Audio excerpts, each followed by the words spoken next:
He didn't look surprised to see them. In the interrogation room, the silence between them was heavy. Daniel watched him closely, studying every movement, every breath. People could lie with words, but their bodies always told the truth. The man avoided eye contact, his gaze fixed on the table, as if looking up would expose everything he was trying to hide. Sweat formed along his forehead, his breathing uneven, and secrets are never left in plain sight. That's when he found it, a small, hidden box tucked away where no one would think to look. It wasn't locked, but it didn't need to be.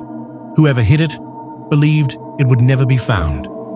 Inside were photographs, old, slightly worn, but clear enough to reveal the truth. Sarah, smiling, standing close to another man. A man no one had mentioned. A man who wasn't supposed to exist in her story. Daniel studied the photos carefully, his mind racing. This wasn't just a random connection. This was a second life, one that had been kept hidden from everyone, especially her husband. The deeper he looked into it, the stranger it became. There were no official records of this man. No identity, no background, no trace. Back in the interrogation room, the husband finally broke. His silence cracked under the weight of what he knew. But even then, he didn't start with the truth. He started with anger. The night she died, he said slowly, his voice shaking, she wasn't alone. And just like that, the story everyone believed began to fall apart completely. Daniel didn't interrupt him. He simply listened, knowing that this was the moment the truth would finally begin to surface. The room felt heavier now, like every word carried weight. Whatever happened that night, it wasn't as simple as anyone believed. The husband lifted his head slowly. She wasn't alone, he repeated, his voice steadier this time. There was someone else, someone I didn't even know existed until that night.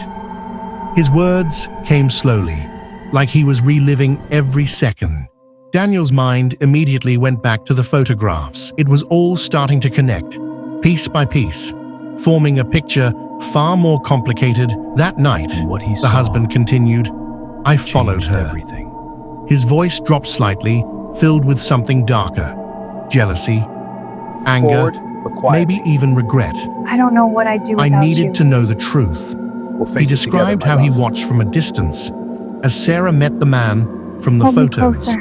The way they stood close, the way they spoke. It confirmed everything he feared, but never wanted to believe. The confrontation wasn't planned.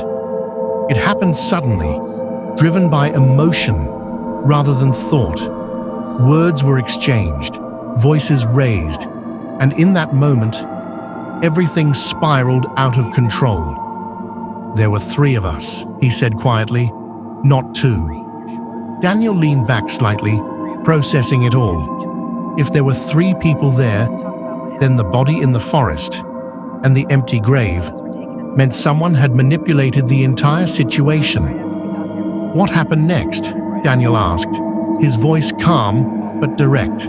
He needed the full truth now. No more pieces, no more fragments.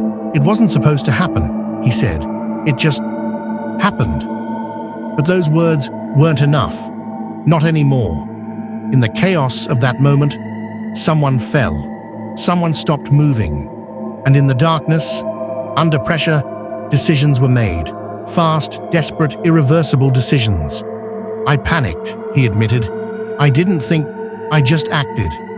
His voice cracked slightly now, finally catching up to him. He explained how he buried a body that night in the forest. But what he didn't realize, what he couldn't understand, was that the story didn't end there. Because the next day, the world believed Sarah was dead. A funeral was arranged, a coffin was buried, and somehow the truth was buried with it. Daniel closed his eyes briefly, connecting the final pieces. There weren't two deaths. There weren't two versions of the same story. There was one truth, hidden behind a lie that had been carefully staged. "You buried someone in that forest," Daniel said slowly, "but the woman in the coffin wasn't her." The room fell silent again, but this time it wasn't confusion. It was realization, which meant only one thing. Sarah Bennett's death wasn't what it seemed. The funeral, the grave, the entire story had been manipulated. And somewhere between the forest and the cemetery, the truth had been replaced with something else. Something designed to hide what really happened that night. In the end, one question remained. If the woman they buried wasn't Sarah, then where was she? And as the camera lingers on the quiet graveyard, one thing becomes clear. Not everything that is buried stays buried. Because not everything that was buried stayed buried.